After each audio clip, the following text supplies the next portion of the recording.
Well, hello, everyone, and welcome to the Park Streamers Hangout. Joining me tonight is Cordy in California, Theme Park Casual, and myself, Barry Place 28. Before we get started, I'd like to just tell you where you can find us and say thank you for joining us tonight. So, Cordy, do you want to go ahead and take it away and tell us where you're from or where we can find you? Oh, where you can find me? We're starting this off great. I'm not home, I'm at Disneyland. Is that good? Where can we find you on Twitter and Instagram and YouTube? Yes, Instagram. So I was able to use Cordy In California for all of them. So Instagram, TikTok, and YouTube. Great. And down below me right here is Theme Park Casual. Why don't you tell us where you can find you? You can find me on YouTube at Theme Park Casual, as well as Twitter and Instagram at the same Theme Park Casual, where we have news, views, discussion, and live streams for the casual visitor from a former theme park commando. Awesome. All right. And obviously, I'm Barry Place 28. You can catch me on Twitter, YouTube, and Instagram at Barry Place 28. And we'd like to say thank you again for everyone joining us tonight. This is our first Park Streamers Hangout, and we're excited to have you here with us. And we got a few topics that we're going to discuss tonight. And with those topics, the first one we're going to talk about is Rogers the Musical. So with that, I'd like to do a little intro here. Now sit back and relax as the Hyperion Theater, in partnership with Stark Industries, presents the world premiere of Rogers the Musical.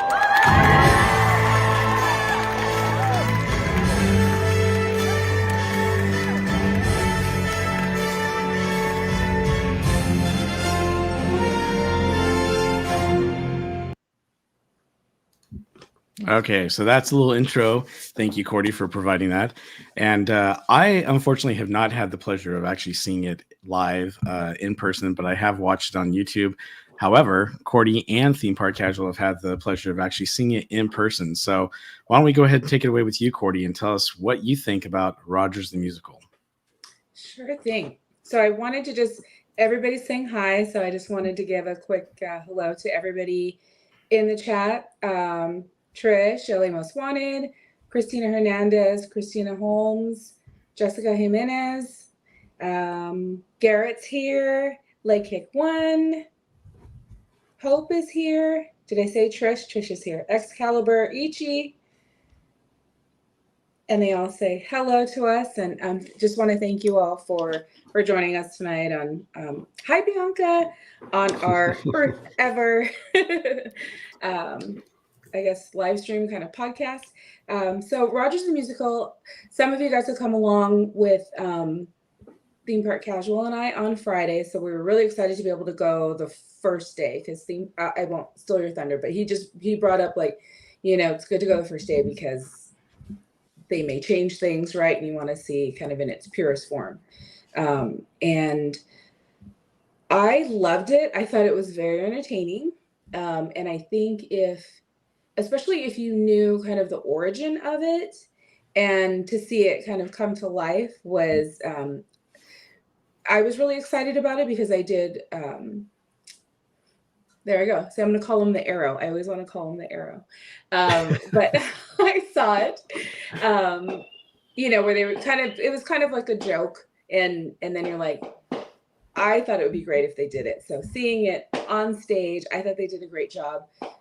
turning it into even a 30-minute show was, I think it's perfect. Could it be longer? Maybe, but no, I think the 30-minute mark for a Disney audience is probably right on target. Saw fireworks going on. I was going to say, we got some fireworks going on. Party started. But I don't want to take too long, but I did get to see it twice. So I saw it Friday and had kind of a unique experience because I didn't get a virtual queue. I didn't get the premiere seating. I, missed out on all of those. And Theme Park Casual had the 2 o'clock. We were able to get in, we were given a couple of virtual queues. So we got to sit up in the mezzanine.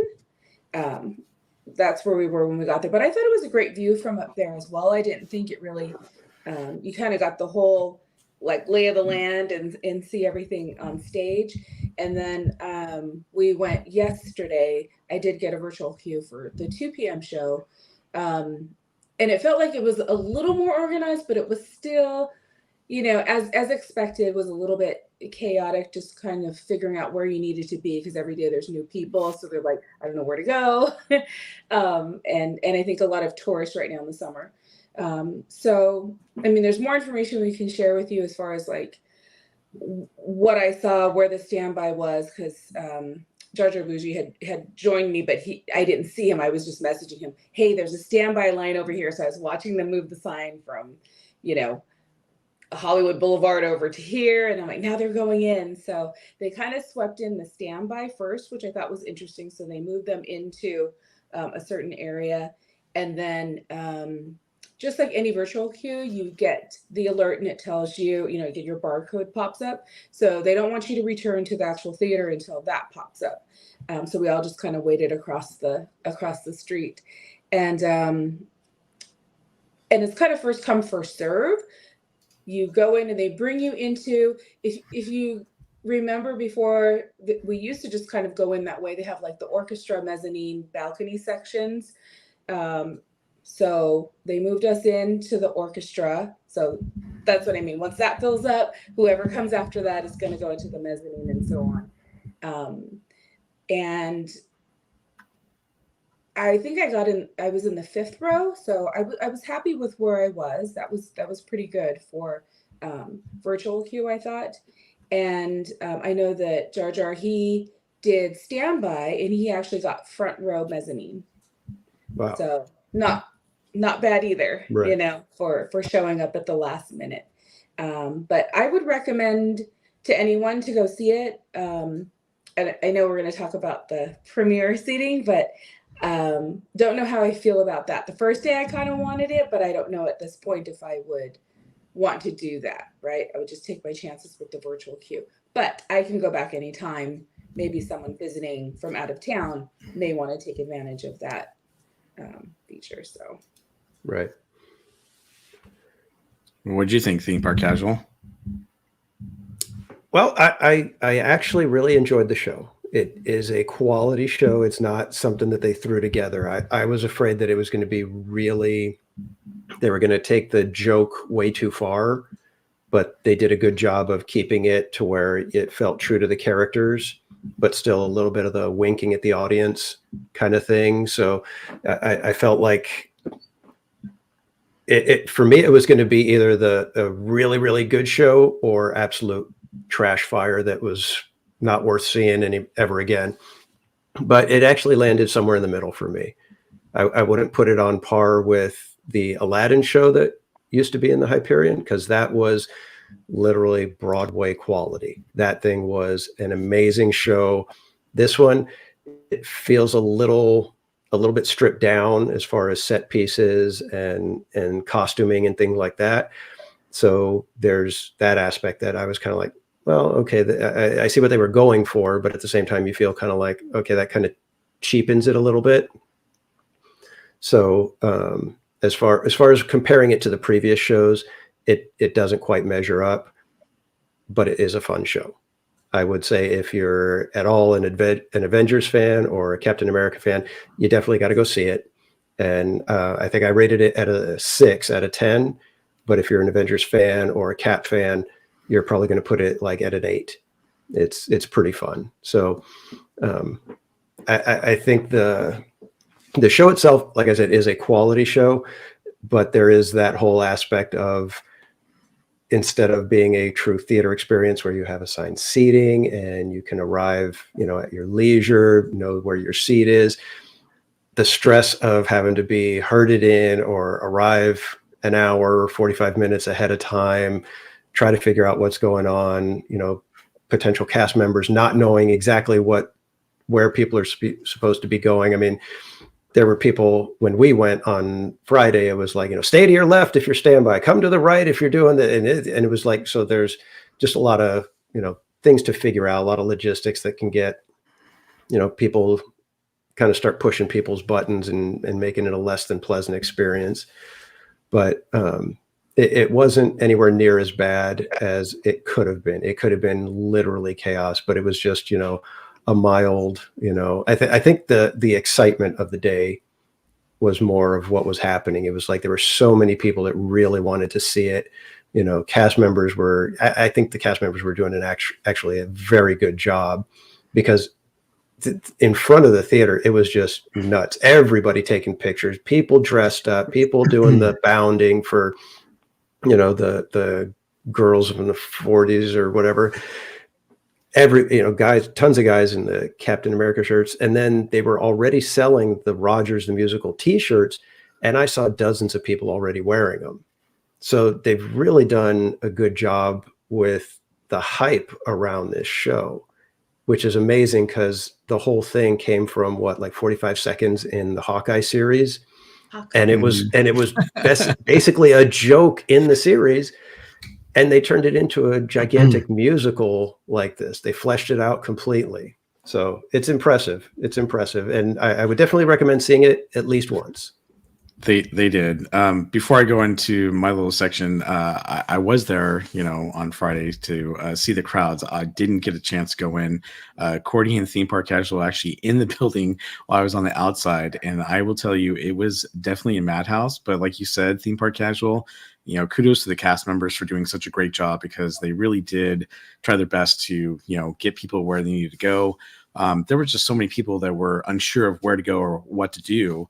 But they were doing their best as cast members. And I just want to, call them out and say, thank you to them for doing their best to, try to get everyone through that, craziness or madness that was happening. But, it was great to see the excitement that was building around that theater and all the people who were excited to be there. I mean, even when I got off the tram to walk up to DCA, I mean, you just heard people talking about Rogers the Musical, trying to get, a time for, whatever show they could get. And that was the big topic, it seemed like. So I was really excited to see that excitement around there, as well as, the cast members doing a great job of trying to, get people to go where they needed to go.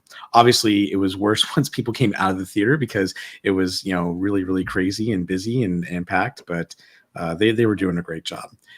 Before I talk a little bit, Hope had asked if I could read from the Disneyland website, what Rogers the Musical is all about. So I'm not going to read the whole entire thing, but it says, a timeless story of a timeless hero. I don't like bullies, and I don't care where they came, where they're from. That's Captain America's saying. But in theatrical splendor, we live the life of Steve Rogers, aka Captain America. The musical retelling takes you from Steve's humble beginnings during World War II to becoming Captain America and leading the Avengers. Be on the lookout for appearances by Peggy Carter and Nick Fury, and watch for some of your favorite Avengers assemble an epic show tune style. It's a larger-than-life one-act musical coming this summer for a limited time to the Hyperion Theater in Hollywoodland at Disney's California Adventure Park. So that's what it's all about, if anyone was unsure of what the show was about. So unfortunately, I didn't have the pleasure of actually seeing the show in person like both of you, but I did have the opportunity to watch it a couple times on YouTube, from a couple of different channels. And I agree with you. I really liked the aspect of the show. Captain Rogers was great. The person or the actor who was portraying him did a great job. There were some really good actors in the film, really funny moments. But there were a couple things where I was like, what is going on here? For example, we have some people in costume and some people not so much in costume. So you got Thor, who's fully in costume, but the guy playing Hulk is wearing a green sweatshirt. So things like that kind of took me out of that aspect. But at the same time, they were taking you through the story of Captain America, and I really liked it, especially how it kind of ends, which obviously I'm not going to, talk about that or give that away, but I thought that the way they did it was really well. The music was really good. It wasn't anything too catchy where I was humming or singing anything after, watching it. So I was a little disappointed in that aspect, but I will say, when you compare it to some of the other things that have been there before, like Aladdin, Frozen, and now Rogers the Musical, I think that it doesn't quite compare to Aladdin. Aladdin was, the kind of the highlight of that Hyperion Theater when it opened up, and I think it always will be. But it was a good show. Now, the other thing to talk about, though, is the money that they're charging for the premium seats, right? Because obviously that is something they've never done before. They didn't do it for Aladdin. They didn't do it for Frozen. And all of a sudden now they're charging $30 for a premium seat with a bucket of popcorn. So, Cordy, I think you have some information about this, and actually you were sharing with us before the stream started. Why don't you take us through where the seating is at and what's it like? And then also tell us about what you heard happened for shows that were canceled. Yeah, so from what I could gather, so I didn't get to do the premiere seating. So, but I know what you get with it is, I think it's 45 minutes if I'm not mistaken. You get time in a lounge versus waiting out in heat or the elements, whatever they are, right? So that's kind of nice. You're like, okay, you get to sit somewhere, and you get your popcorn bucket, and then you also get that kettle corn, right? So there's what you're getting in your lanyard for the $29. And what the verbiage says, you get first choice of seating. So it wasn't necessarily that there were sections that were just dedicated to those premier seating customers. It was, if you got there early and you went to the lounge, and so you still kind of were playing the waiting game. Because I was sharing with them that in my group, so at first I thought, oh my gosh, am I here with the people who paid the $29? But I think it may have been those that didn't go to the lounge, because there were people around me that had the buckets and the popcorn, but they were with me, so they were getting the same chance at finding seats just like I was. And if you knew where you wanted to go, you could get whatever seat you wanted, basically, because there were still some up front. There was ample seating, so I think that was fine. And I got like the fifth row because I wanted an end seat, so that was the reason, right? I probably could have found maybe a little bit of a better view, but I wouldn't have been where I wanted to be personally. So there was something happened during the last show yesterday. So is it 5:30? I think 5:30 show. Mm-hmm. The show had started and then it just like shut down. So I haven't been able to read anything about like, was it a power outage or what happened? But the show ended abruptly and everybody was, escorted out. So the show ended. They didn't put on another show. The people that paid the $29, there were some questions around that. And I actually reached out to, I just, chatted up Disneyland.com and asked them, if I were to pay the $29 for that premiere seating and the show was canceled or something happens, what is your refund policy? And I was told that there is no refund for that. So that's it. You're out the $29. And I was saying, well, they gave you the popcorn and the bucket. So I guess that's the trade-off. You got something for your money, but they are not issuing refunds. I'm sure if you push the issue, maybe you could get something, but that's the answer that I was given. I get the fact.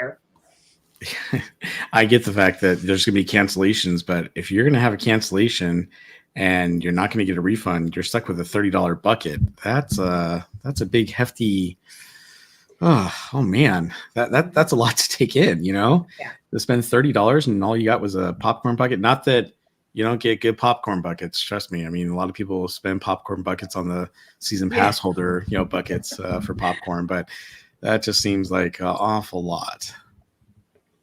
Yeah, and there should be some sort of compensation. I mean, even give them like another treat of some sort. Something that we're sorry. We know you paid money. It was supposed to be a popcorn bucket and a very nice show with a decent seat. But I mean, and here's the thing. I can't believe that they don't have a section for the people that paid.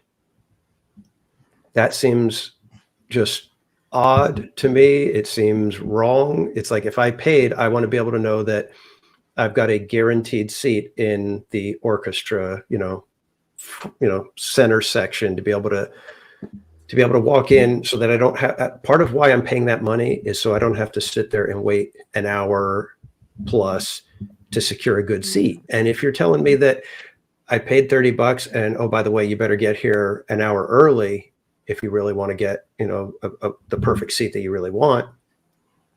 And then, but even then I still have to fight with other people that paid $30. I don't know. It seems odd that they don't have a section to where, at least, I could stroll in, 10 minutes before the show and still be able to get, maybe 12th row. Mm-hmm. Yeah. Well, our friend Silver Stars Adventures says the Disney company is hurting for cash. So that may be the case, but I think that's about the wrong way of going about it. So yeah, that's looking at the short term. There's a lot more. You would probably sell a lot more of those if, when something like this happened, people were saying, oh yeah, they gave me my money back and they let me keep the popcorn bucket. Mm-hmm. Because then people would be like, hey, let's do it. And if something goes wrong, we'll get our money back. No big deal.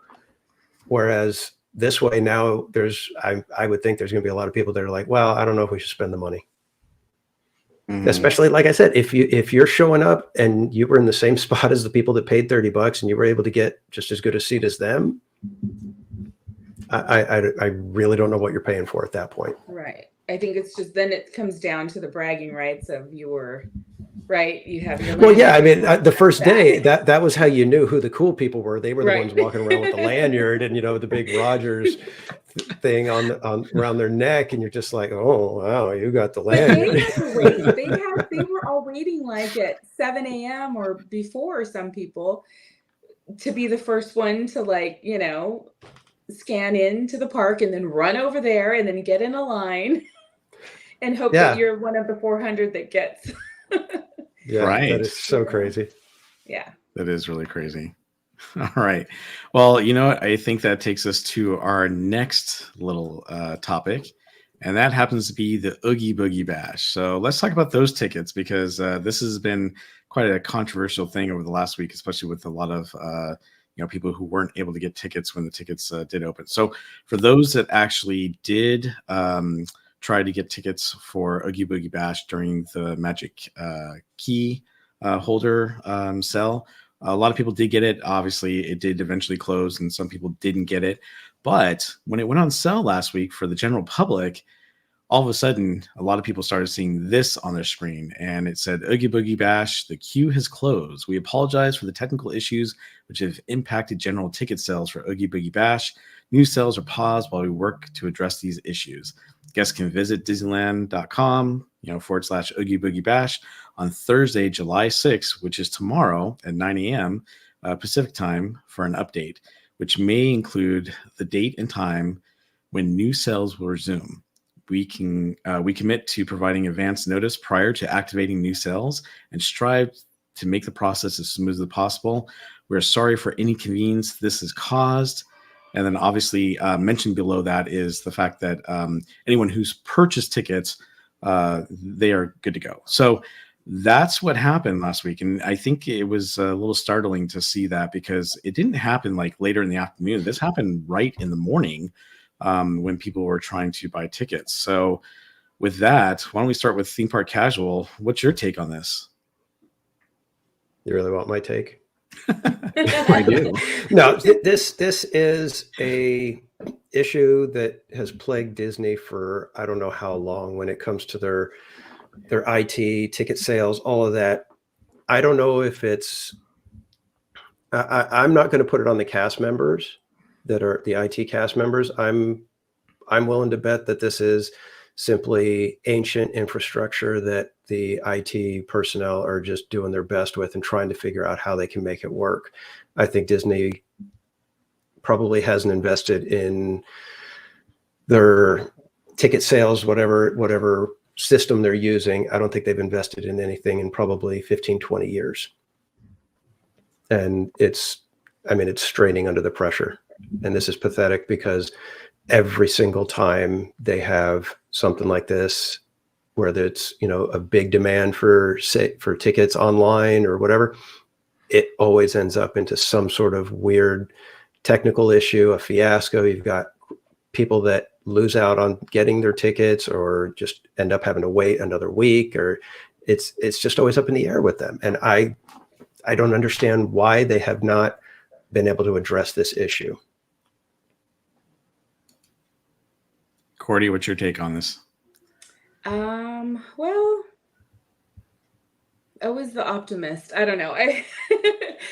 I've sat in so many queues from trying to get my pass when they first came out, because I was online that morning trying to get my, my new pass. What was it? What was it called back then? Not Inspire, Dream, right? The Dream Key. The Dream Key. And that was so stressful. And I remember I got in and then something happened and then I lost that one. And me and my daughter literally closed the computer. I was ready to cry. I mean, I know this is dramatic, but ready to cry. Because I'm I just sat watching the Thunder Mountain, the goat going for hours and hours, and we didn't get him. And then I got back in and everything was fine. But I've done it for everything because I have gone to the After Dark events. But Oogie Boogie is kind of one of those, right? Star Wars Night and Oogie Boogie are probably the most popular. I thought, at least for me, because I got in with the Magic Key at the Magic Key time, it went a lot smoother than last year. But I was still in the queue. I had 4 browsers going. I had different laptop, computer, the phones, everything going just in case, which one's going to open up, quickest. And it still took me, I think it was 1:30-ish in the afternoon before I was able to get those tickets. So, but then when I saw what happened, I was wondering, I'm oh my gosh, I hope nothing happens. There's going to be, this is everybody trying to get a ticket. Right. And it's and in my opinion, I feel there's more hype around just social media. I think social media has put this big hype around Disneyland, even more so. So everybody wants to get in. No one wants to be left out, and they want to be able to say they went to this or they did this.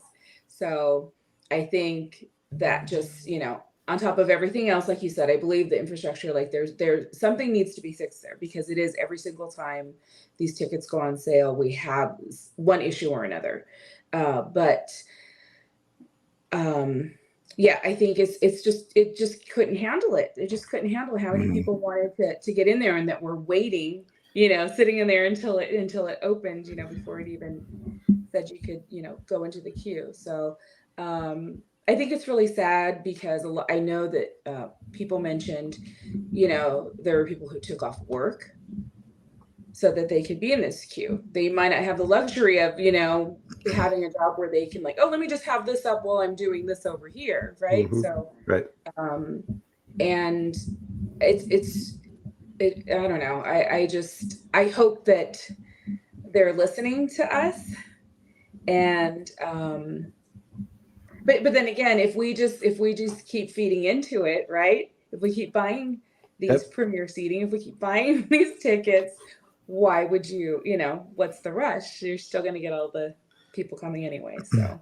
Right. Well, Cordy, you mentioned that some people took off the day from work, or they were trying all day. So Donnie Land in the chat, he actually said, I waited in the Magic Key holder queue all day.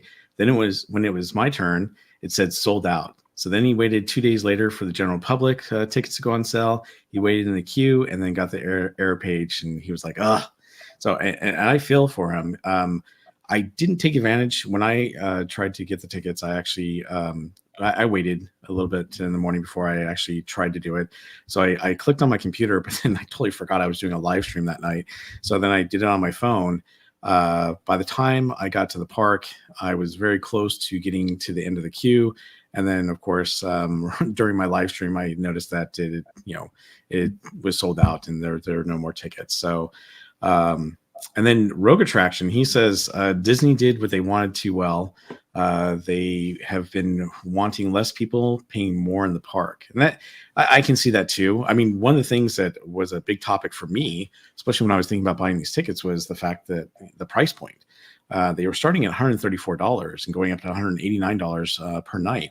And that $134, that was only for 2 nights. That was like, I think 2 Tuesdays, the first 2 Tuesdays of, the Oogie Boogie Bash. And then after that, they were actually just shooting all the way up to $189 by the, end of the Oogie Boogie Bash. And that's understandable. I mean, when I first went to this event many, many years ago, it was $77 per person. I thought it was a lot then. And now they're asking for up to $189 per person, which seems to be, I don't know, enormously high for this type of event. Now, granted, you get 6 hours for the event and you can get in the park early, a few hours. But to me, that's one of the issues I have with these after-hour events. Look, I love Star Wars. Star Wars is one of my favorite things, and I would have loved to have gone to the after, dark event, but I didn't get tickets to that. And obviously, there's some other nights that were really cool, like the Throwback Night and the Sweethearts Night, etc. But I have a hard time justifying spending that money to go to these, after-hour events, when sometimes it doesn't feel like you're getting a big bang for your buck, right? I'm not saying it's not a good event. I'm not saying it's not a good event to go to. I'm just saying that when I price it out and see how much I have to pay and go, it makes me question whether or not it's really worth it to go. But by the way, it's not just buying a ticket for myself, but if I want to take my daughter, well, it's not $189. Now I'm spending twice as much, right? Mm-hmm. So you have to take that in consideration, especially if you're taking a family. And some of these families, they have families of 4 or 5. So I can imagine how expensive it gets for them as well. And then when you already have an annual pass, it's also hard to justify that sometimes. So I think that, Disney in the after dark events, it doesn't seem like they're really trying to limit how many people go, but they're definitely trying to get as much money as they can, right? I mean, they're a business and they're trying to make money. I'm all for capitalism. I think that's great. But there comes a time where it's like, when is paying too much, right? Mm-hmm. Yeah, I agree. I think it's Rogue Attraction points out that it's $300 for every night of Halloween Horror Nights in Orlando.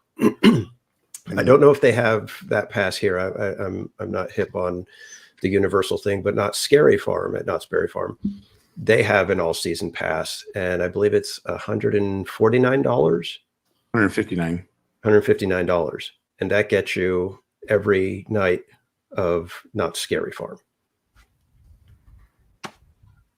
But here's the thing, and Disney has the sweet spot with Oogie Boogie Bash, because it's not the big scare fest that all of the other parks do, and it's not at a park like Legoland where it's made more for the littles. It's that, hey, it's just kind of like right in between. It's got the creepiness kind of thing. It's got the villains, but it's all done in fun. So as much as it's not my cup of tea, it's the perfect event. So I looked it up right now, and it says the Halloween Horror Nights tickets in Hollywood. The frequent fear pass is for up to 30 days of the event. Starts at $209. But if you want the ultimate fear pass, which is every single night that they're doing the Halloween Horror Nights, it starts at $329. So it's definitely a little bit more than Knott's Berry Farm at $159. But if you think about it, that's still cheaper doing those events for the Halloween Horror Nights and Knott's Scary Farm than it is for going to one of Disney's events. I mean, depending on if you have a family of 3 or 4 or more, you're definitely spending that kind of money, or if not more, and it's only for one night. So it does make it hard to justify doing this when you can get such a better deal at these other locations, or other theme parks, I should say. But if you're a scaredy cat like me, Oogie Bash. It is family friendly. It is, and that's a great thing about Disney, right? And they do have. Don't get me wrong. I mean, listen, when we went, I think we walked away with like 3 pounds of candy and Right. Fruit for my daughter when we went, and it was a lot of fun. And they do have usually a night fireworks spectacular. That's a special for that event, and usually they have a special parade or characters and things like that. So they have some really cool things. But when you think about the entertainment value you're getting from these other parks where they have 10 to 13 mazes, or sometimes less, but these are mazes that you can go through and you can experience multiple times. And again, it's definitely a lot scarier than Disneyland. Yeah. But the value is just not there. And I'm not saying that Oogie Boogie Bash is not a good value. I'm not saying it's not a good thing to go to. Trust me, I think it's a great event. I'm looking forward to trying to go again. And who knows, maybe I'll be able to get tickets when they go back on sale. But it's just, when you think about the money wise, it makes it hard to justify sometimes when you already have a pass or when you have a big family. And I'll say, well, I know Garrett said he's up and ready tomorrow morning to get his tickets. And Jessica Jimenez says, and I agree with this, is they should give a discount. We get pre-sale, but it's only a certain amount of tickets, right? And it's sold out. So when I went in, everything was available. But I know I heard even from Adventures in the Park that he was in the queue, and when he got in as well, it was like, nope, sorry, right? They had all been sold. But I was going to say that I know last year they did not, so there were no fireworks last year. We got the parade, and it was the same parade as the one. Yeah, I believe they do the fireworks at Disneyland, so it's the fireworks are for everybody, for any paying guest at Disneyland. But if you're over at DCA, right, you can't see the fireworks. That's true. Yeah, because you don't want to leave. And I think it was 3:00. I think it is this time too. You can if you don't have a ticket, you don't have a reservation, 3 p.m. for this one, because it ends at 11 versus the other ones were ending at 1 a.m. Mm-hmm. So you get, 8 hours? So you get your 8 hours, but 3 of those hours are mixing. So you are park closes at 6, and everybody's basically filtered out by 7. So from 7 to 11, it's only the Oogie Boogie Bash ticket holders. That's where, so what I've been telling people that do not have passes, because even my oldest son, he doesn't have a pass, him and his girlfriend. But I recommend these after dark events to people who don't have a pass, because then there is value in it. So you're getting this special themed event, and you can basically walk on, you can run on every ride. There is nobody going on rides during that time. So do they have all the rides open, or is it just select rides? At DCA, I believe at DCA they did. So I went on no rides when I was there. Yeah. And I believe at DCA, yes, like when they had the events this past months over at Disneyland, Rise of the Resistance was open on Star Wars night, but not the other night. Mickey and Minnie's was open. So that's a big one, because I know that we've seen that where only these rides are open, right? So, which I don't think is fair. I think you're paying that money, everything should be open. But I do think there is probably the biggest value to people who don't have a pass and who don't go all the time. You can get a lot out of it. If you get there at 3, you've got 8 hours to, enjoy the festivities and get on all the rides. Yeah. Now I will say that Oogie Boogie has one item that I would love to go and experience. And that's the Villain's Grove. I've seen video of it, and I really wish Disney would lean into that and actually do like 2 or 3 more of those types of sections. I mean, could you imagine one of those completely themed to Maleficent?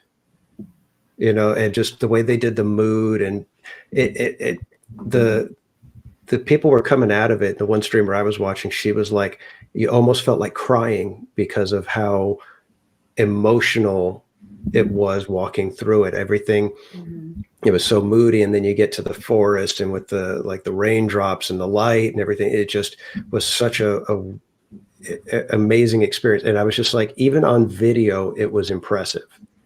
So I can't even imagine what it's like to be there going through it. Yeah. But other than that, for me, Oogie Boogie just does not feel like it's anything for me. It's like, I don't want the candy. I'm not a big candy person. I like my treats. I like my ice cream. I like my churros. But candy, it's like, I could pass by that for the most part. And then, you know, meeting the villains. I mean, you guys have seen me on my live streams. I don't interact with the characters very well. I'm very awkward when it comes to that. So that would just be painful for me. And, you know, other than that, then it's the parade. Yeah. What else is Oogie Boogie other than paying for more of the food items and things like that? The Sanderson sisters were, I saw them from afar. Like, I just kind of snapped pictures when they came out. You know, they would come out every so often, but that was the big draw, and people waited. That one's tough for me, when people have to wait 2.5 hours to take a picture with the characters. That one didn't really sit well. Did you get to interact with them and like get a real proper meet and greet, or still just a pass by, right? Oh, okay. But they were hidden. They were still back there, so you almost had to get in trouble, because you had to go in where you knew a cast member was going to tell you to keep moving and you can't stand here. So everybody was doing it like, oh, sorry. And the next person would get in that spot. Oh, sorry. Yes, exactly. Next person. Exactly. Sorry. The one I did like was Ernesto. That one looked really good. That was a very well done character. That was and that was a walkthrough, and same thing. They kept telling us to move along, but you know, there we were trying to just shuffle along and go as slow as we could. And Judy's Obsessed with Disney had a quick question about if you're an Oogie Boogie pass holder, re-entry after park close isn't an option. So you can hop over. I'm trying to remember if Disneyland was open, because it depends what day you go, because the hours start shortening. So right. Oogie Boogie ends at 11 and Disneyland closes at 11. You were not park hopping. So that's where it's, you know. And if I recall, you and I, Cordy, were looking at those times, and it seemed like Disneyland was going to be closing at 11 for a lot of those dates. And that's the case, then it's kind of a bummer, because you're not able to park hop and go back over. Yeah. Back to, you know, Theme Park Casual's point about, well, you know, there's really nothing for me here at Oogie Boogie. So it really doesn't do anything for me. I don't need to go have the food, all that stuff. Disney Family Man 23, our good buddy, George, he says, the way the parks have been during normal park operations, it seems like you can practically walk on without a special hard ticket event. So, and I know a lot of people like going to these after dark events because, you know, the park is not busy. You can get on rides really fast and really quick, but he's got a point. It has been, well, and I will say, I think it's been more over in Florida than here on the West Coast, but definitely things have been, you know, a little bit easier to get on. But I've noticed that even in summer, it's definitely been busy since, you know, schools have been getting out and people have been going, you know, back to the parks, but not as busy as what I've seen it in the past. And the Villains Grove, just real quick, Jetta Jade had asked what that area is the rest of the year. It's that Redwood Creek Challenge area. Oh, yes. Mm-hmm. I will say, like, that was awesome. I went through twice one night, because the first night I waited a long time, but I went through again, and I filmed it. But I was so happy how everything was set up. So the visuals and the sound, like, it came through the video very well. But that was amazing. That really was. Yeah, that's why I said, I was just watching it on video. I was just like, that's impressive. Mm-hmm. Right. And don't get me wrong, they do some amazing theming when it comes to their event. You know, obviously it's just a little different from Scary Farm and Halloween Horror Nights, but I think that what they do put on typically is something that's really fun and enjoyable. But again, going for me, it's that whole what's the value of this? Is it really worth my time and my money to go to this event? And for some of them, and for some people, it is. But to each their own. I definitely like Oogie Boogie, and I think it's great. But some of the other after-hour events aren't my cup of tea.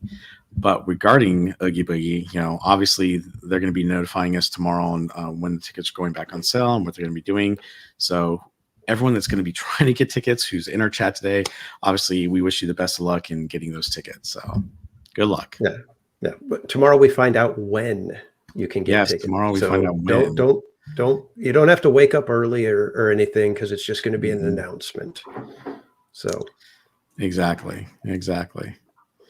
All right. So with that, let's talk about our next fun topic, and that is theme park entertainment. So this is something that the three of us have been discussing for a while now, and I think that theme park entertainment is really important to the theme park business, because it makes a big difference when you go to a theme park and what kind of entertainment do they have? Do they have parades? Do they have bands? Do they have different types of shows and stuff?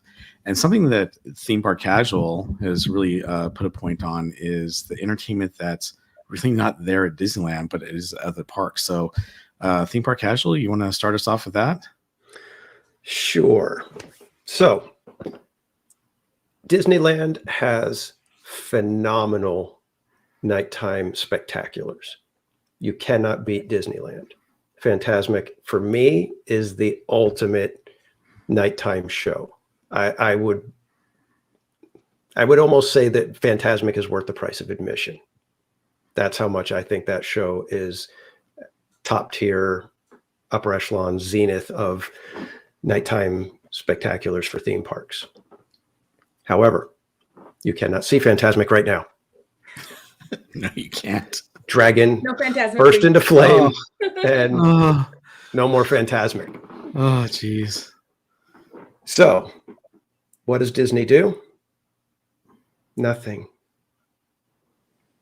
They did nothing so far. We are past the 4th of July holiday, and there has been nothing to basically compensate for the lack of Fantasmic at the park. Now, you could say, well, they do other stuff that you can go and see other than Fantasmic. So I pulled up Thursday, July 6th for Disneyland. Park hours all the way till 12 a.m. After 6 o'clock, you can go and see the Golden Horseshoe Piano Player at 6:30. You can go to Stitch's Interplanetary Beach Party Blast.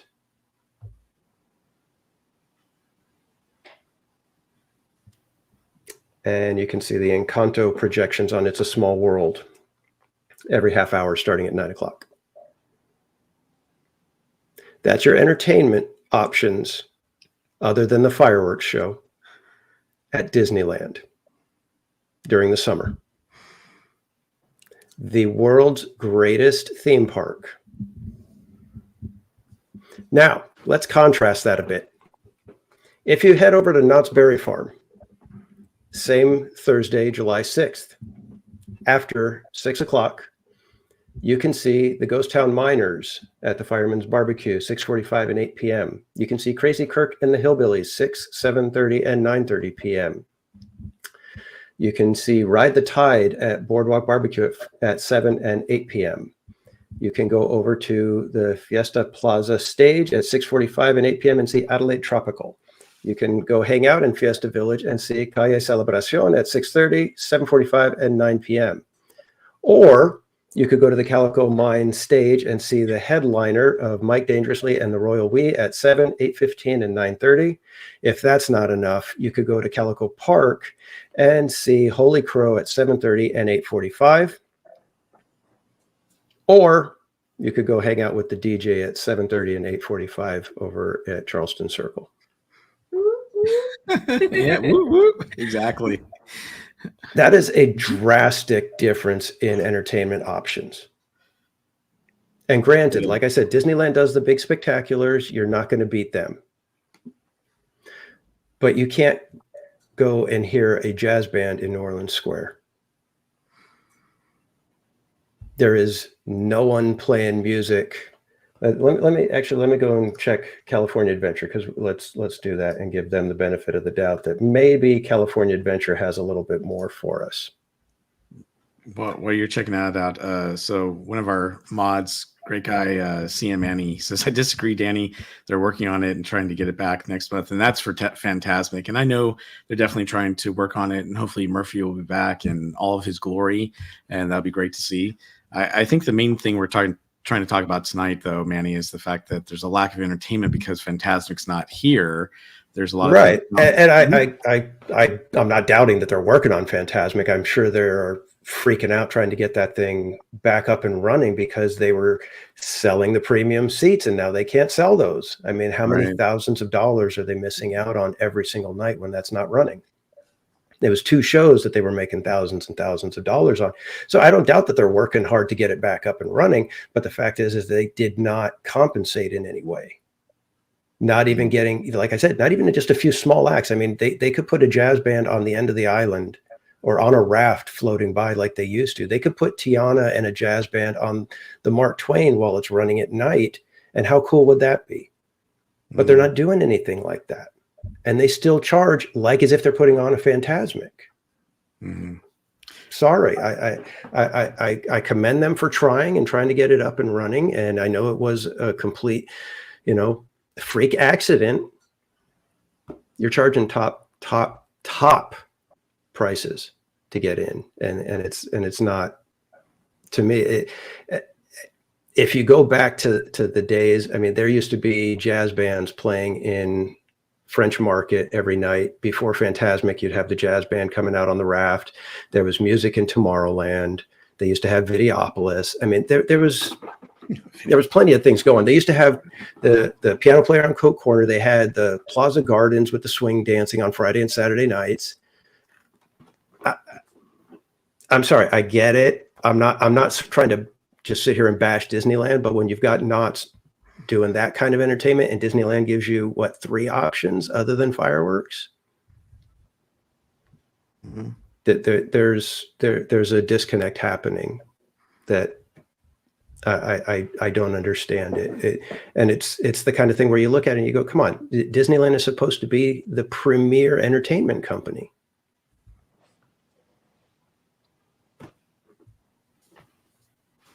It's just not there for me. I don't understand it. As much as I love going to the park, and I'm not saying, I'm not going to Disneyland ever again. I love going to the parks. And yeah, there's plenty to do at Disneyland without the entertainment.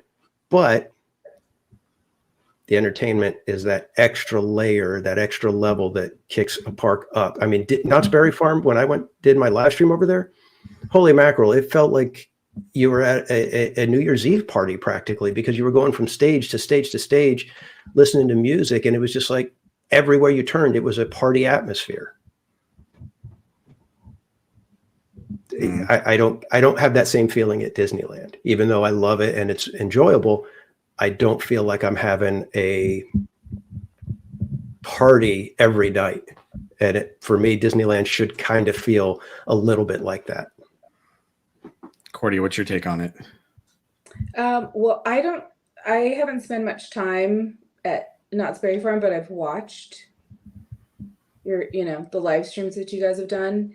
And I'm like dancing at home because I'm like, wow, look at this. I have to say that, because I have talked to them. I was like, should I get a pass? Oh my gosh, I'm missing out on summer nights.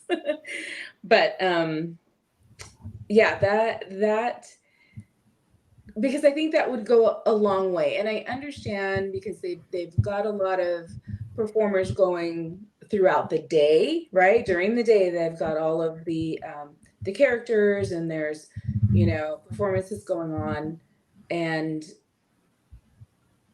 I don't know if it is funding, right? If it's just talking about money or not enough talent to go around because they can't have them work more than so many hours, right? Or they're not able to get people in. But some of the things that we've seen at the After Dark events, I wish that we could have, like they had the mariachis, right? For, I think it was Throwback Night. And like, why don't we have that a golden horseshoe because they were up on the balcony. Why don't we have that even on the weekends or something? Just even if it was just the weekends or holiday weekends, something. But we could use some of that. It's fun going on rides, and I go see World of Color almost every time I'm there, and I do the fireworks. But it would be nice to have, like, Jetta brought up, and we all remember, like, at the Tomorrowland Terrace. Yes, they have the dance party, right, going on, and it's more for kids. It is geared more toward kids, but I missed that too, where we had like the cover bands. That was fun, and everybody was just kind of hanging out there doing that. Maybe do the dance party before it gets dark, and then move on to the for us older kids. But yeah, I think we could use some of that. And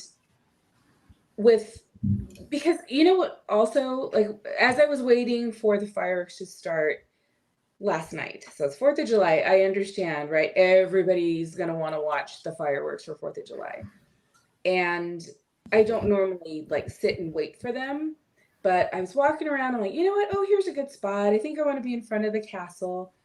And I sat on the ground. So we were all just sitting on the ground. I was probably there for 2.5 hours. And then, then you have to stand up almost for the last maybe 45 minutes, because you can't keep sitting. Stand up and push forward. So I think you guys, for whoever was there, I'm like, I feel like a squished penny myself, because I'm like, oh gosh, I can't even like move, and I'm sandwiched, and people are taller, and I'm like, but so it was interesting. And I personally, I was like, I don't think I could do this again. Had there been maybe some other entertainment, how people would keep moving. We wouldn't just all sit there for hours and hours waiting for fireworks. Everybody would do, different things, and maybe we'd all casually show up at the different fireworks sites, because you can go to Rivers of America, which is great. You get the projections, the water projections. You can go to Small World. I think that's beautiful on the Small World facade, right? Like that looks amazing. It's really clear, and you get a great fireworks show. But yeah, I think if there was a little more going on, it wouldn't be this like mad dash and then sit and hold your spot, and everybody's just like, no, I was here first. You know what I mean? It would just be a little lighter, and people could know that, oh, maybe I'll go see fireworks tonight, but I'll go do this tomorrow night instead. So yeah. So I see that Brian Sevilla in the chat says the problem with Disney right now is they don't have a summer parade, and they don't have Fantastic. So essentially right now Disney is disabled. So really the only thing they do have is the fireworks at night at Disneyland, and then World of Color 1 DCA.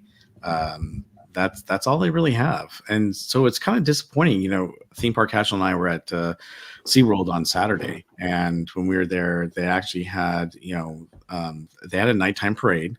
Of course, it's nothing like Disneyland. Yeah, let's at nighttime. Yeah, exactly. It's cute. Let's put it that way. It was a cute but parade. At least they try to do something where it's a nighttime parade, right? Then they have this laser spectacular, which is really cool, and they play some of the music doesn't always I don't know if some of the music I put to laser lights, but it was cool. I think it was great because they did it from time to time. I think it was like every half hour, an hour they would do it.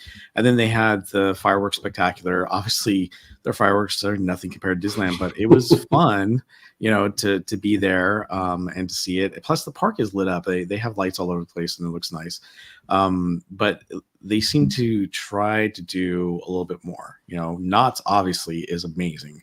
Not Summer Nights just blows me away because they really try to outdo themselves. Yes, obviously they don't have the crowds like Disneyland does, and I saw that in the chat with some of the comments that we were seeing. But they definitely are trying to have a family fun entertainment, and it's a blast. I mean, I went there with my wife and my daughter just a couple weeks ago, and we went on a few rides, but we went to go see a bunch of the shows, and the shows that they had were amazing. I mean, some of the shows are people we used to see at Disneyland, like Thomasina, and then you've got a reggae band or some of the other bands that Theme Park Casual was mentioning earlier. You've got the DJ, which is fun to listen to, and then you've got some amazing food, like the churro sundae. Oh my gosh! And I know some of you saw, that I had gotten that when I was with Theme Park Casual last time. He did a live stream, I think, a couple weeks ago. But the thing is that they just tried to go over and beyond to make sure that you are having a great time at their park. And no matter where you go, whether you're listening to Crazy Kirk and the Hillbillies, or you're listening to the country band that's playing by the Firemen's Brigade, or you're just seeing something on the main stage, or listening to DJ, there's something going on at all times to keep you busy. Once one band ends, another band starts in another location, or maybe the DJ comes on. But it just feels like there's so much more to do, and you don't feel like you necessarily want to go on all the rides at Knott's Berry Farm. And I'm not saying that's a bad thing or a good thing. It's just fun. And that's what I'm missing from Disneyland. Don't get me wrong. I love doing our live streams at Disneyland and going there, but I would like to be able to do, more shows or entertainment when I go there. Sure, sometimes they'll have something. What is that? The Galactic? What do they call that? I forget the restaurant. They usually have something going on. I think Stitch has been out. Oh, the Stitch show. That's what you were talking about earlier. They have that on stage, and it's cute. It's great, but other than that, nothing. They don't do. I know they only do the Lion King on certain times of the day. But they really just don't have anything at night other than the fireworks show. Don't get me wrong. There's some amazing rides and things to do, but I just wish there was more. Now, I will say that one caveat of the Fantasmic not being on the Rivers of America is that now you get to ride the Mark Twain around the Rivers of America late at night, which is amazing because you don't normally get to do that. So I think that's fun because it's been years since any of us have been able to do that. And I love the fact that we can do it. But at the same time, you go on it once or twice and okay, great. One of the other things that they used to do a lot is how about, the Golden Horseshoe? I mean, you used to have a show there all the time. They really don't do any shows now. It's a bummer. I feel like there's so much potential that Disney's, losing out on. And, I know the days of Videopolis are, far behind us, and I'm probably dating myself, but, even if they were able to do something like that at night, would be, really fun to do. And they just really aren't doing things like that. So don't get me wrong. I mean, Disneyland's amazing. I love the theme park, but when you see other parks trying to do more shows or they're trying to do more entertainment, it makes it feel like you're getting more for your money. And it also makes it feel like you're having a lot more fun in the park. And you feel like, wow, there's so much I got to do. Especially for annual pass holders, who go all the time, like myself at Knott's Berry Farm and Disneyland. It's like, wow, I am so, excited to be able to go to, Knott's Summer, night. The other thing is we didn't talk about Knott's is how about, their Ghost Town Alive. The Ghost Town Alive is amazing. And that in itself is just entertainment. You can spend all day interacting with all the actors and the characters. And that's, kind of like a show that you're a part of. So it's great to see that Knott's is doing that. And I know that they have not been doing so well this year, unfortunately, and hopefully they will do better. It's kind of weird how theme park attendance seems to be down quite a bit, at many of the different theme parks. But I feel like Cedar Fair is doing a great job with Knott's and trying to give us the best entertainment as possible. Yeah. In fact, like you said, that Knott's has literally taken a feather out of Disney's cap because Thomasina, Hiatus, those were the bands that used to perform either at Tomorrowland Terrace stage, or they were, I believe Thomasina was the Mad Tea Party band. Mm-hmm. So they were. And then you've got Crazy Kirk and the Hillbillies, who used to be Billy Hill and the Hillbillies at Disneyland for, was it like probably 20 years or something like that? Mm-hmm. And so now they're over at Knott's. So it's not like the entertainment is downgraded at Knott's. You are literally getting Disney quality entertainment. So, and that's what Brian Cynthia brought up, that, that same point that there are Knott's, stole, but Knott's gained all of those entertainers that were at Disneyland. So, you know, kudos to them but I also think, because Jetta brought up, as long as people keep getting passes and buying tickets to Disneyland, why would they change anything, right? And Knott's Berry Farm and Universal are still trying to get people, okay, come over here. How can we entice you to come to our parks instead? So that's a tough one, because you're like, I don't see this happening where people go, you know what, I'm tired of that stuff going on at Disneyland. They need to do more for my dollar, right? Like, as much as we might think it sometimes. Yeah. Right. You know, it's like, it's Disneyland. There's that magic there that you can't deny. So that's the draw, and all of our like core memories that people have from, you know, going there since, you know, they were little, or maybe they were big kids when they first went there, and it's like something about it just, you know, grabs hold of you.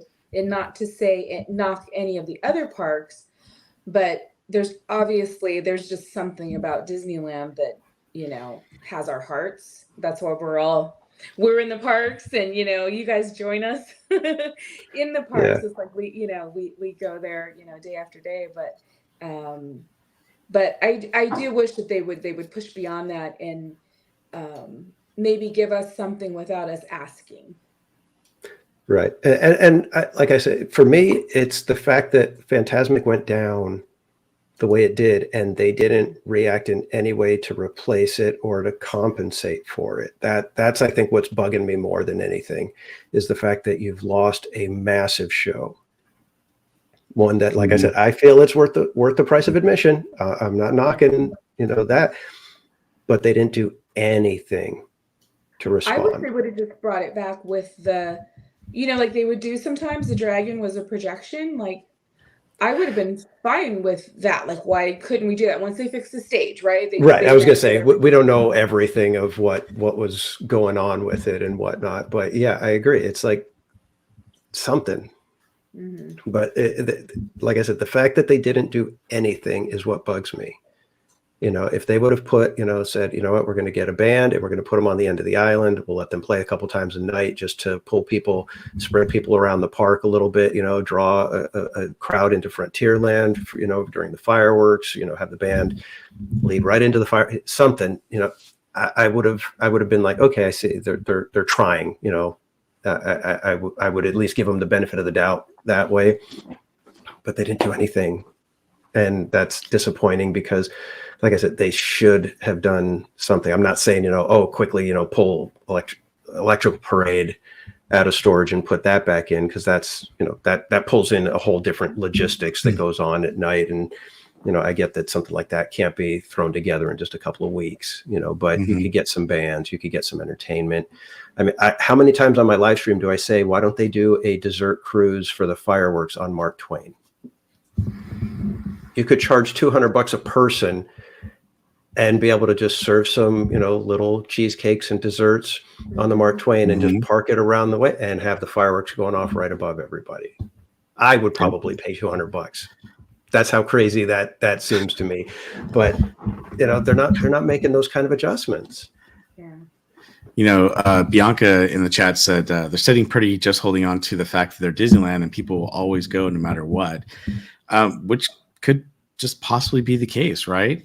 But Silver Stars Adventures, he also brings up a good point that he says, you know, what also bugs me is that the fireworks are not every night, but only some nights, and then Disneyland has no entertainment at all. And you know, obviously there are times when they can't do fireworks, obviously if there's wind, but yeah, there's certain nights when they, you know, typically don't, you know, do them. I know it's more during the winter when they just do it like Friday, Saturday, Sundays and stuff. But yeah, it is disappointing when, you know, things like that don't happen. So you lose out on something big like the fireworks, which is their entertainment for the night, and then there's nothing else to partake. You know, obviously do have the projections and they'll do the projections, but not everyone likes projections either. I mean, some people love them and some people don't really care for them. So the projections can be a good thing, but I will tell you, the last time I was there and they canceled the fireworks, the moans and groans that came out were like, oh, really? We're not doing, you know, fireworks and projections. And then the drones of people that just turned around and, hightailed it out of the park was amazing. I didn't expect to see that. It made it easier for me to see the projections with my daughter on the castle because they moved, which is great for me. But at the same time, how disappointing is that? Especially when, like we're annual pass holders, so we go all the time. But for the people that aren't annual pass holders and then they go there and just hoping to see the fireworks and then they get canceled, it's a big disappointment, because that's one of the big draws is being able to go and see that. And they're not necessarily there just to see, the projections. I know I'm always rooting for the fireworks because when you're there in the crowd and you can hear like the conversations or you hear the reactions to things. Because sometimes, when you see it all the time, not that you take it for granted, but you kind of do, right? You're like, oh yeah, just thought the other day. But when you hear the families that haven't been there, like I just ran into a mom and son, they were going on Guardian. He was so excited. They hadn't been there in 7 years. But that gives you that kind of you kind of look at it differently. Like, wow, okay, this is then you're really rooting for like, please everything work. Please let's have fireworks, for these people that are just here for a few days. And I know, like you said, weather, right? There's reasons why. There's obvious reasons why they can't do it some nights. So it's going to happen, but it's just really hard with bringing up all the other things. If we have some other things to kind of fill in and like, well, that's okay. We'll go do this tonight, Right. And that's kind of the thing, because when we went to SeaWorld, they did the fireworks. I did a quick live stream. They were playing music. And then after they did the exit music from the fireworks, they started the laser show again. And I was like, oh, darn it, I should have kept the live stream going. And that was already, the fireworks started at 10 when the park closes. So this is after park close. They were sending everybody out, but you were dancing your way out, basically. It was so fun, festive, uplifting. You weren't, dragging your feet out the gate and, heading back to the car. You were pumped up. You were still smiling from the fireworks. You were having a good time from the music and the laser. And that's kind of how it feels at Knott's when you're going from band to band to band, all these different entertainment venues. And at Disneyland, it doesn't have that. And I'm not saying that there's not a wonderful feeling at Disneyland. But like you said, if you miss out on the fireworks, and that was what you were waiting for, that's, okay, kids, right after the fireworks, we're out of here. Mm-hmm. Sorry, no fireworks. All right, we're just out of here. That's a sour note to be leaving on. Yeah. Whereas if they had, some entertainment, it's like, well, let's go over here, or as you're moving around, there's a party atmosphere and it's uplifting. I don't necessarily feel that at Disneyland, which is frustrating for me, because I remember the Disneyland where you would walk, through the park and there was a band playing just about everywhere you went. And now there's almost nothing. And like I said, it's frustrating for me as an old timer. So. Well, this is going to be interesting to see, a year from now, what it's going to be like. Obviously, Fantastic should be back at the end of this summer. But what will Disney do next year? And in fact, what are the other parks going to do next year? It'll be interesting to see and compare, a year from now. I mean, obviously Fantasmic is a big thing, but still with Fantasmic and fireworks, or with World of Color 1 and Fantasmic and or fireworks, there's still a lot that to be desired, at the Disneyland theme parks. Don't get me wrong. I think the theme park is great. I still love Disneyland. We're definitely not trying to, give Disney a hard time. It just, when you see other theme parks doing a great job of providing entertainment for their guests, it makes it, a little hard to swallow when you go to someplace like, Disneyland, which is supposed to be, the best theme park in the world, and they don't offer some of those things. Yeah. And I think, just to address a couple of questions that we had in the chat, about Jetta had asked about, don't they cancel for safety, the fireworks, which we're not really saying like, oh, they should put the fireworks no matter what. We understand like that. It's more around if the fireworks have to be canceled because of safety reasons, because of the wind. And we know, right outside those walls are homes and businesses. So we know why they're doing it. It's just, it would be nice to have an alternate. So if they didn't do the fireworks, it's okay tonight because we've got this to go do, another form of entertainment. But without Phantasmic, especially, that's it. You could run over to World of Color for, the last show. But I think at that point, after people have waited for, if it was in Disneyland, maybe they would go, okay, let's just hang around. Let's go do this since it got canceled. So we do understand that could happen because of safety. And then someone brought up about the drones, and I don't know for sure, but I believe it's like a zoning thing, like drones. That's why they can't do them at Disneyland. Yeah, there's some weird regulations that Yeah. the way Disneyland is configured makes it difficult, I believe. I think that's why Universal gets away with it, is because of where they're positioned. They can do it for whatever reason. Or they're willing to take the chance. I don't know. Yeah, and the drone shows are amazing. I mean, Universal does a great job with the drone shows. I don't know that they offer a whole lot of entertainment night either, but I will say that drone show is amazing.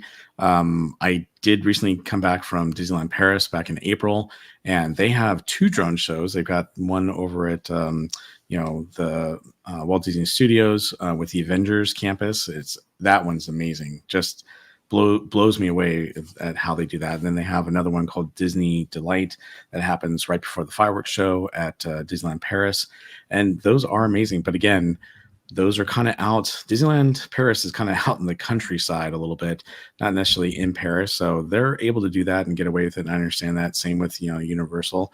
It would be great if we could do something like that at Disneyland or DCA, but unfortunately, it doesn't seem like that is going to happen. But who knows? Disney Maybe World. one day. What's that? I was going to say, like Walt Disney World, same thing. They've got a huge plot of land, right? Like there's nothing around them for miles. So it's Right. at our And their fireworks seem so much bigger than ours. I mean, those things are ginormous explosions. Yeah. Mystic was saying, Well- like all 4 parks, the nighttime entertainment is, They're not in California. That's why. Yeah, exactly. no. Yeah. Well, I mean, Disneyland is like in the middle of a city, so Yeah. It is. It is. granted, most of these people knew they were buying a house next to Disneyland, but that's beside the Right. point. But here's my thing. I've seen Wondrous Journeys in B mode, which they don't have the large shells going off. So you just get the little firing line behind. It's a Small World firing the aerials. Why can't they do just a low level version of Wondrous Journeys? I get it. You don't have, the explosions.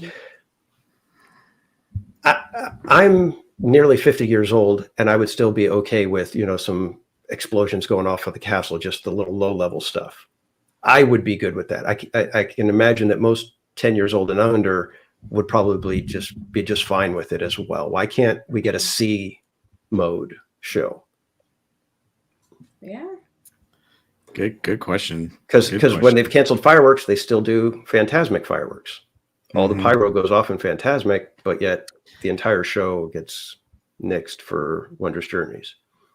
I would And think we did that lose pyro. Remember, we lost it. It's not in World of Color. It was in the Ratatouille scene. They had like pyro at the castle after the Phantasmic, unfortunately. they don't do the pyro. I thought they still do the pyro. No.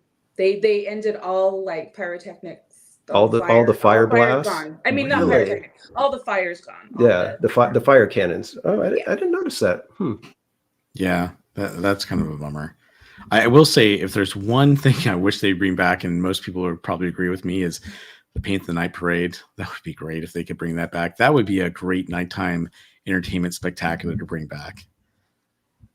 Yeah, And I wish they would have done something, but again, those kind of things are massive undertakings, and there's a ton of rehearsals and training and technicians and maintenance. So I get how something like that can't just be pulled right out of the hat. But like I said, for me, it's musicians on Mark Twain, musicians at the Royal Theater for a little while, something. There's ways to give it a party atmosphere. That's, I guess, what I'm looking for. Give me a party atmosphere.